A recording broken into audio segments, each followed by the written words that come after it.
बच्चों, इस वीडियो में हम chapter 1 electric charges and fields की एक्सरसाइज के क्वेश्चन नंबर 1.7 से कंटिन्यू करेंगे। इससे पहले के क्वेश्चंस की वीडियो का लिंक आपको बच्चों डिस्क्रिप्शन में मिल जाएगा। तो 1.7 का ए पार्ट है, an electrostatic field line is continuous curve that is a field line can not have sudden breaks, why not. इसमें हमें ये एक्सप्लेन करना है कि इलेक्ट्रिक फील्ड लाइंस जो हैं वो कंटिन्यूस होती हैं, कंटिन्यूस कर्व होती हैं, उनमें कहीं बीच में ब्रेक नहीं आता। तो ऐसा क्यों है, इसको एक्सप्लेन करना है। बी पार्ट है, explain why two field lines never cross each other at any points. और हमको बी पार्ट में एक्सप्लेन करना है कि two electric field lines never cross, never intersect each other. तो ऐसा क्यों होता है ये एक्सप्लेन करना है। तो इसका सॉल्यूशन देख लेते हैं। बच्चों, हमें पता है कि electric field lines electric field को रिप्रेजेंट करती हैं। Electric field lines represent the actual path travelled by a unit positive charge in an electric field. अब कोई सपोज चार्ज है, ये इस चार्ज के आसपास इसकी कोई फील्ड है, उस फील्ड में कोई यूनिट पॉजिटिव चार्ज है। तो यूनिट पॉजिटिव चार्ज है, सपोज वो इस पाथ पे जा रहा है और इस पाथ पे जाते हुए सडनली ये एक ब्रेक आ गया उसमें यहाँ पर, और ये ऐसे फिर आगे चला गया।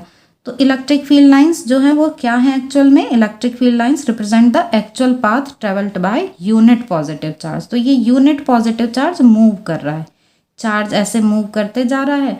अब ब्रेक आने का मतलब क्या है कि चार्ज ने ऐसे जंप कर दिया और यहाँ आ गया। तो क्या ये पॉसिबल है? नहीं है ना पॉसिबल, चार्ज ऐसे जंप नहीं कर सकता है। इसलिए क्या है कि ऐसे लाइन में कोई ब्रेक नहीं आता है।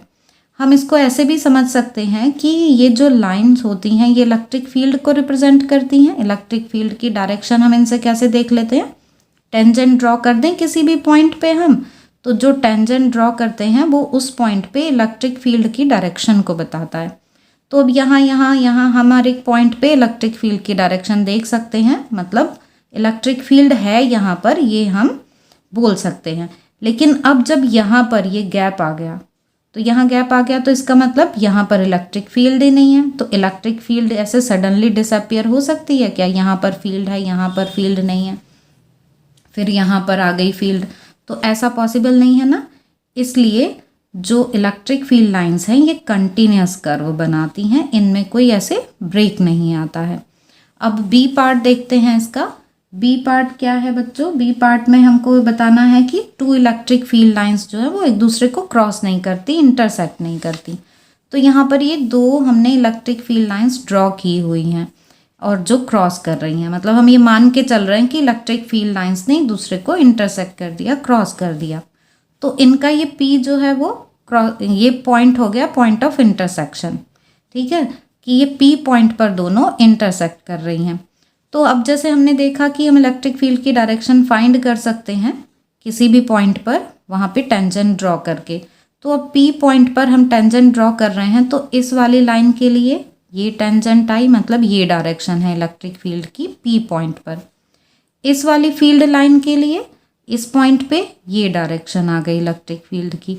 तो एक ही पॉइंट पर दो डायरेक्शन हो गई इलेक्ट्रिक फील्ड की। अब इलेक्ट्रिक फील्ड तो एक ही डायरेक्शन में हो सकती है ना एक पॉइंट पे, ऐसे तो नहीं है कि एक पॉइंट पे उसकी डिफरेंट डायरेक्शंस हो जाएं, तो ये पॉसिबल नहीं है।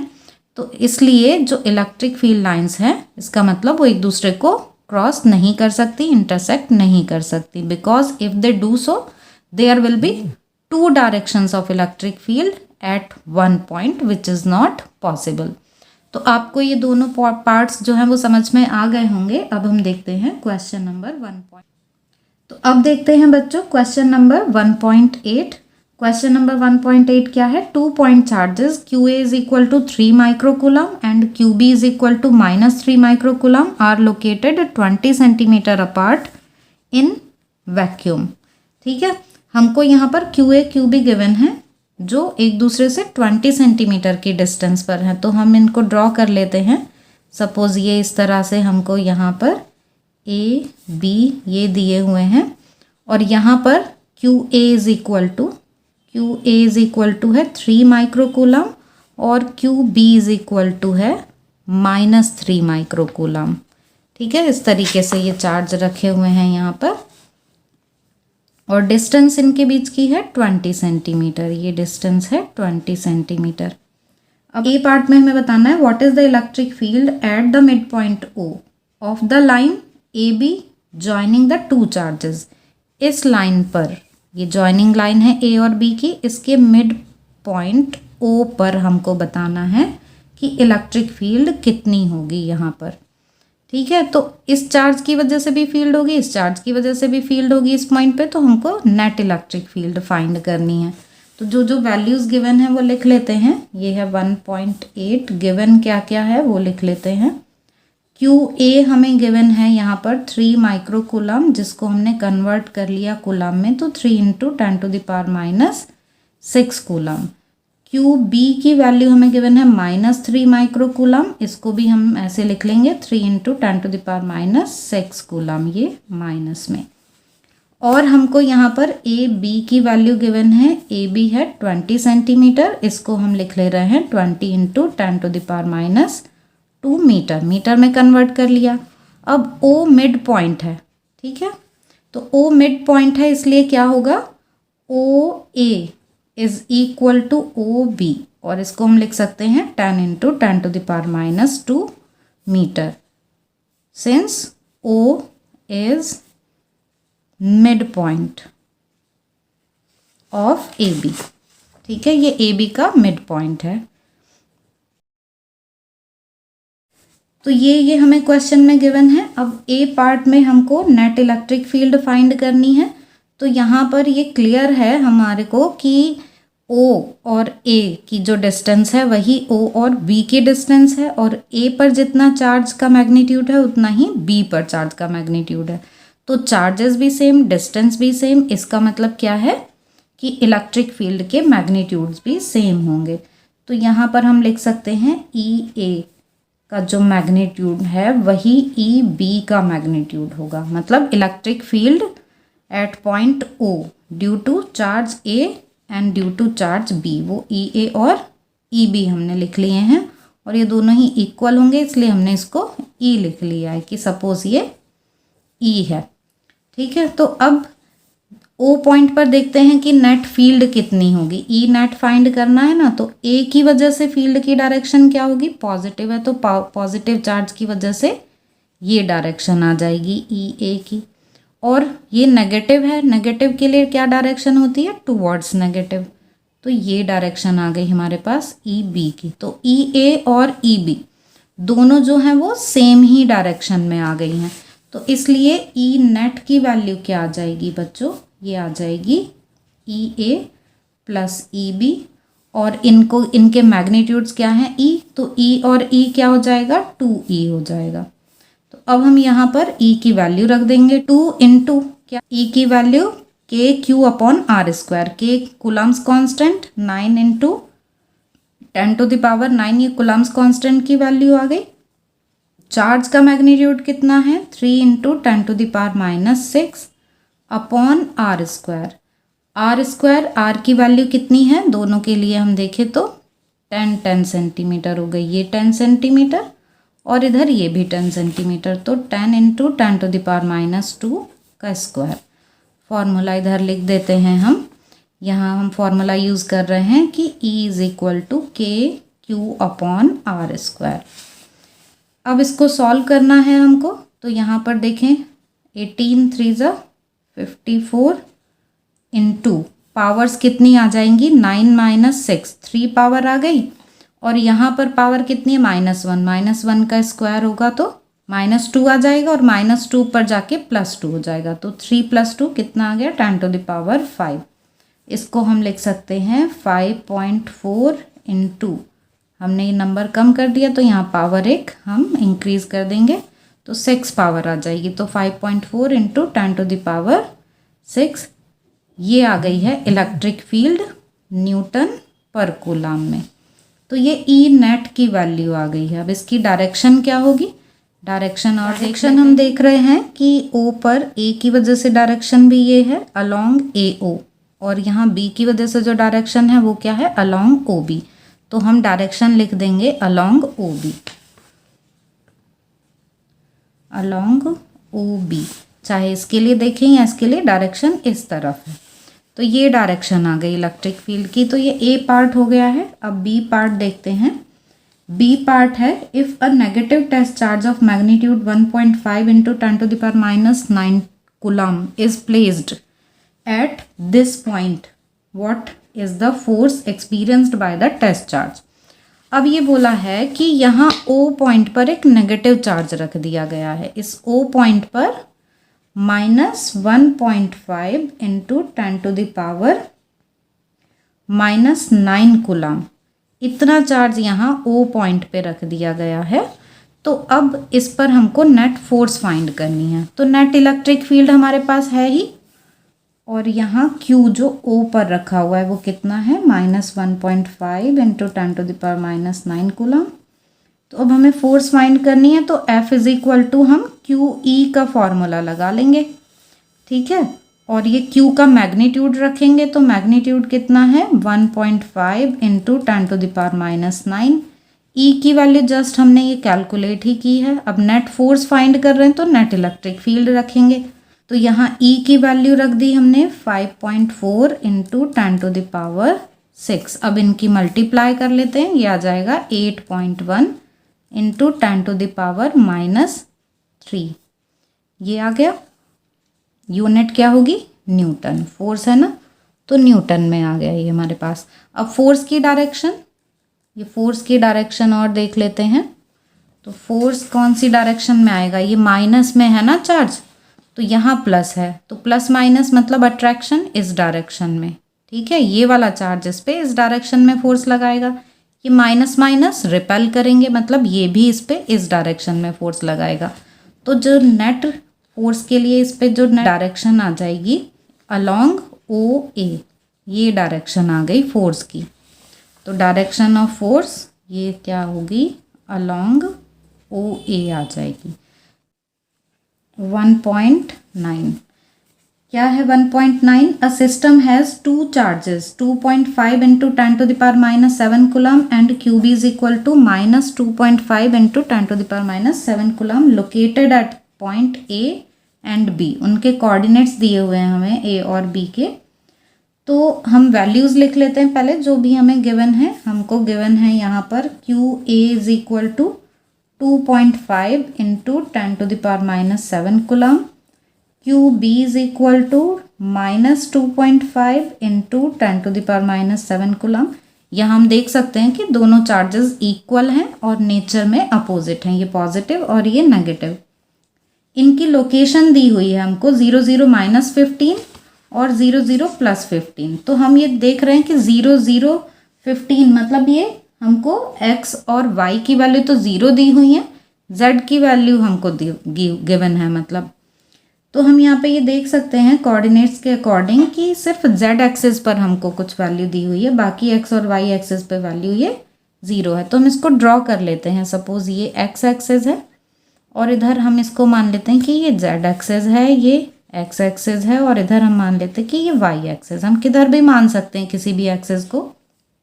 अब जो कोऑर्डिनेट दिए हुए हैं हमको, तो a कोऑर्डिनेट जो है उसमें z नेगेटिव है, मतलब इधर कहीं पर ये ऐसे नेगेटिव z एक्सिस ले लिया हमने, और इस नेगेटिव z एक्सिस पर 0 0 -15 ये कोऑर्डिनेट आ गए, और ये a के कोऑर्डिनेट हैं। ऐसे ही b के लिए हमको यहाँ पे है 0 0 15 ये है। तो ये a और b को देख के हम ये समझ सकते हैं कि इनके बीच की डिस्टेंस कितनी हो गई। ये डिस्टेंस जो है ये है 30 सेंटीमीटर, क्योंकि यहाँ हमको ये कोऑर्डिनेट जो है 15 सेंटीमीटर में गिवन है ये। तो जो यहाँ से यहाँ तक की ये टोटल डिस्टेंस है ये 30 सेंटीमीटर हो गई, यहाँ से यहाँ तक की डिस्टेंस, ठीक है। तो ये आपको क्लियर हो गया कि ये डायपोल है, क्योंकि चार्जेस इक्वल एंड अपोजिट हैं और इनके बीच में कुछ सेपरेशन है। अब देखते हैं आगे। What are the total charge and electric dipole moment of the system? अब हमें इसमें फाइंड करना है पहले तो टोटल चार्ज। यहाँ पर हम ये लिख देते हैं जो और गिवन है हमको, ए भी गिवन है 30 सेंटीमीटर, ठीक है। अब फाइंड कर लेते हैं हम टोटल चार्ज। तो टोटल चार्ज कितना होगा इन दोनों का sum Q A plus Q B, और क्यू ए की वैल्यू जो है वही क्यू बी की वैल्यू है, तो हम देख सकते हैं कि जो टोटल चार्ज है वो क्या आ जाएगा 0, मीन्स 2.5 इंटू 10⁻⁻7 माइनस 2.5 इंटू 10⁻⁻7 और ये आ गया 0। तो जो टोटल चार्ज है वो कितना आ गया, total charge is equal to 0, ये आ गया। अब हमको इसमें डायपोल मोमेंट और फाइंड करना है। तो डायपोल मोमेंट का फॉर्मूला क्या है, dipole moment P is equal to charge का मैग्नीट्यूड, कोई भी एक चार्ज, और दोनों चार्जेस के बीच के डिस्टेंस, मतलब जो डिस्टेंस है ये हम अगर इसको 2L मान लेते हैं, जैसे डायपोल की लेंथ हम 2L या 2A लेते हैं ना, तो वो लिख देंगे, तो 2L या फिर 2A लिख सकते हैं। तो ये हमने 2A लिख दी, यहाँ पर 2A क्या है, डायपोल की लेंथ। अब इनकी वैल्यूज़ रख लेते हैं।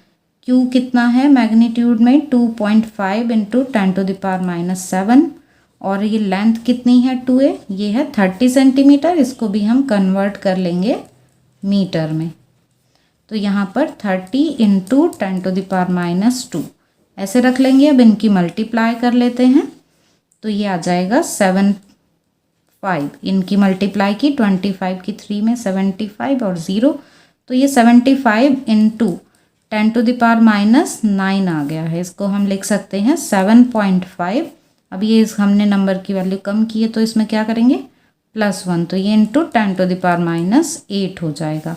ये डायपोल मोमेंट है P, और इसकी यूनिट कूलम मीटर। ठीक है, तो ये डायपोल मोमेंट हमने निकाल लिया। इसकी डायरेक्शन भी हम देख सकते हैं, डायपोल मोमेंट वेक्टर क्वांटिटी है ना, तो डायरेक्शन क्या होगी इसकी, नेगेटिव टू पॉजिटिव। तो ये यहाँ पर नेगेटिव चार्ज किधर रखा है और पॉजिटिव किधर, वो और देख लेते हैं। A पर तो है पॉजिटिव चार्ज और B पर है नेगेटिव चार्ज। ठीक है, यहाँ पर तो है ये QB और यहाँ पर है ये QA, तो मीन्स ये नेगेटिव ये पॉजिटिव, और डायपोल मोमेंट की डायरेक्शन क्या होती है, नेगेटिव टू पॉजिटिव। तो अलोंग BA ये आ जाएगी डायरेक्शन।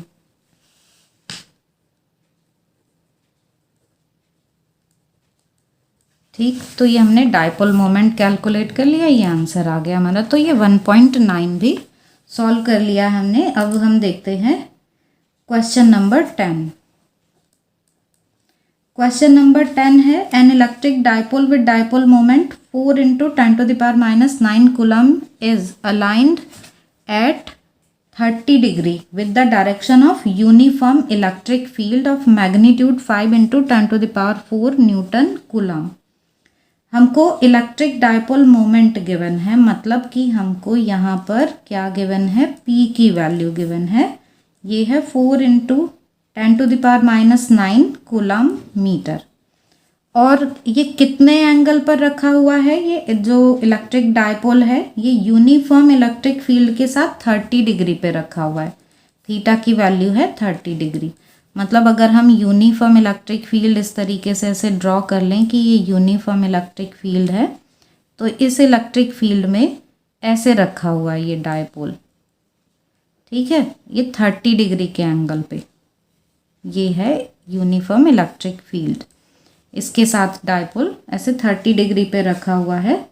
और ये इलेक्ट्रिक फील्ड की वैल्यू भी हमें गिवन है। इलेक्ट्रिक फील्ड की वैल्यू है 5 इंटू 10⁴ न्यूटन पर कूलम। ठीक है, ये इलेक्ट्रिक फील्ड गिवन है। क्या कैलकुलेट करना है, magnitude of the torque acting on the dipole. हमें टॉर्क फाइंड करना है। टॉर्क का फॉर्मूला क्या होता है, PE sin थीटा।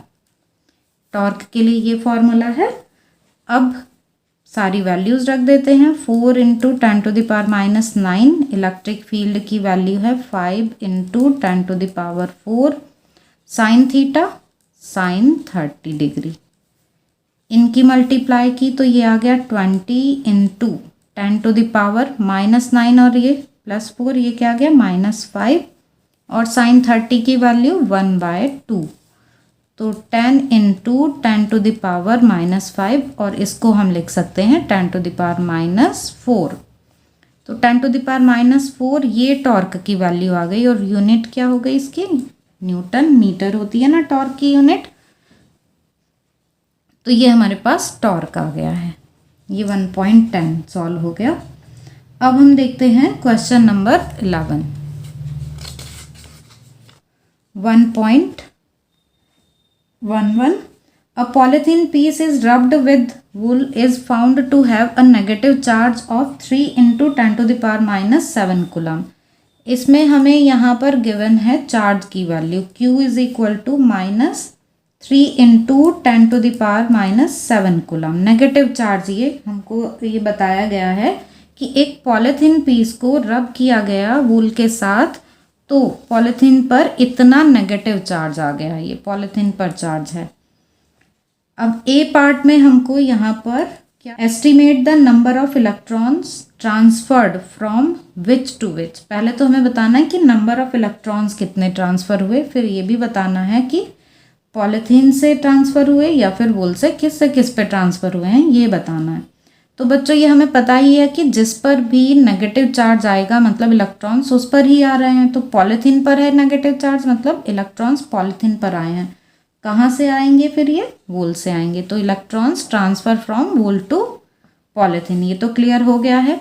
अब नंबर की बात है कि नंबर कितना है इलेक्ट्रॉन्स का, तो Q is equal to NE से हम N निकाल सकते हैं बाई Q/E। Q है -3 × 10⁻⁷। E की वैल्यू हमें पता है, इलेक्ट्रॉन का चार्ज होता है 1.6 × 10⁻⁹ कूलम। इसको हम सॉल्व करते हैं तो ये हम ऐसे लिख लेते हैं। अभी हम यहाँ पे माइनस नहीं लिखते, हमको नंबर ही चाहिए ना, ये तो नेचर दी हुई है हमको। तो अब ये हम 30/16 × 10⁻, ये 19 ऊपर ले जाएंगे तो कितना आ जाएगा, ये 12 यहाँ पर ऐसे आ जाएगा। अब इसको डिवाइड कर लेते हैं, को हम 15/8 भी लिख सकते हैं ऐसे ना, यहाँ पर 15/8 लिख देते हैं × 10⁻12।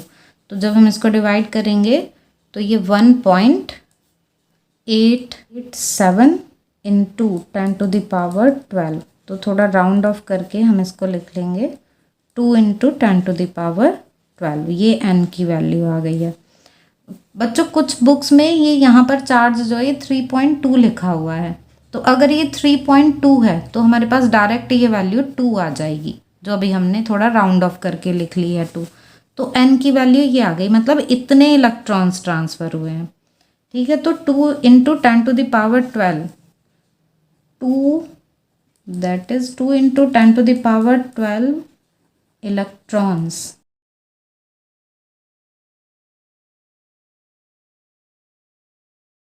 हमको पता है कि इलेक्ट्रॉन से ट्रांसफ़र हो सकते हैं, तो हमेशा इलेक्ट्रॉन से ट्रांसफ़र होते हैं। तो ये नंबर आ गया, इतने इलेक्ट्रॉन्स ट्रांसफ़र हुए। और ये कहाँ से कहाँ पर ट्रांसफ़र हो रहे हैं, ये वूल टू पॉलीथीन ट्रांसफ़र हो रहे हैं क्योंकि पॉलीथीन पर नेगेटिव चार्ज। बी पार्ट में हमें बताना है, is there a transfer of mass from wool to polythene. तो वूल से पॉलीथीन पे मास तो ट्रांसफ़र हुआ ही है क्योंकि इलेक्ट्रॉन्स ट्रांसफ़र हुए हैं, लेकिन इलेक्ट्रॉन का जो मास होता है वो बहुत कम होता है, इसलिए नेग्लिजिबल मास जो है वो ट्रांसफ़र होगा। तो हम यहाँ पर लिख देंगे यस।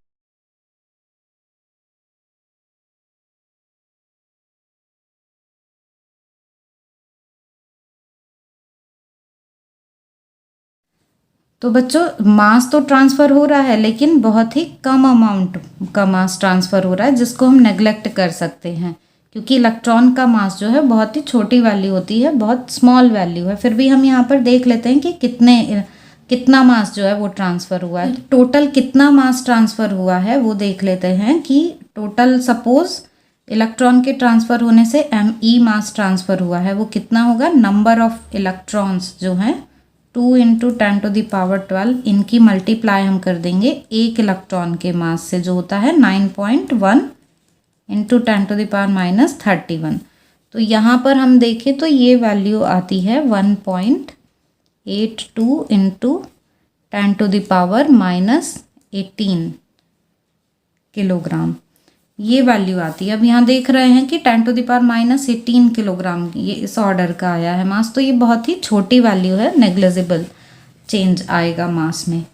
तो ये हो गया बच्चों क्वेश्चन नंबर 11। यहाँ तक के क्वेश्चंस में बच्चों आपको कोई भी डाउट्स हो तो आप कमेंट सेक्शन में पूछ सकते हैं।